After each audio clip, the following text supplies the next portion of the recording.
আরে বন্ধুরা, এটা কেটে গেল দেখো। এই যে ফুলকপিটাকে ভাজা হচ্ছে।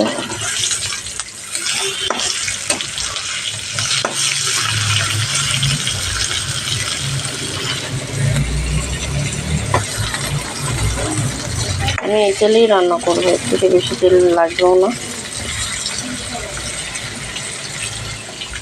ফুলকপিটা একটু ভাজা ভাজা করবো। আলুটা নামিয়ে নিয়েছি। আপনি ভাজা করতে থাকুন। এই যে ফুলকপিটা ভাজা হয়ে গেছে এভাবে। এবার আলুটা দিয়ে দিলাম। ফুলকপি ভাজলে কড়াইটা দেখো কেমন হয়ে যায়। এবার মশলাগুলো সব দেবো।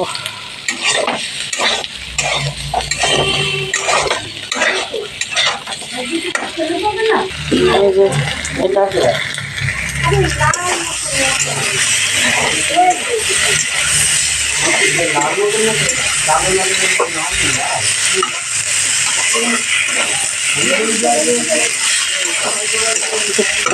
গ্যাসটা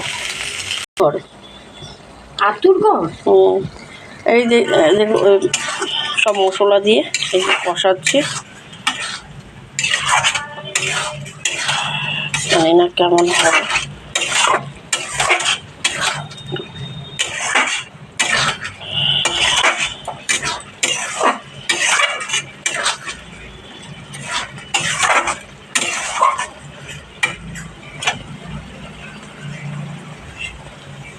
চার্জও শেষ হয়ে যাবে। এটা দিয়ে ফুলকপি দিয়ে এই যে মিষ্টিটা দিলাম, এটা কষিয়ে নামিয়ে দেবো। ব্যাটারি না আমার 3% আছে। হ্যাঁ।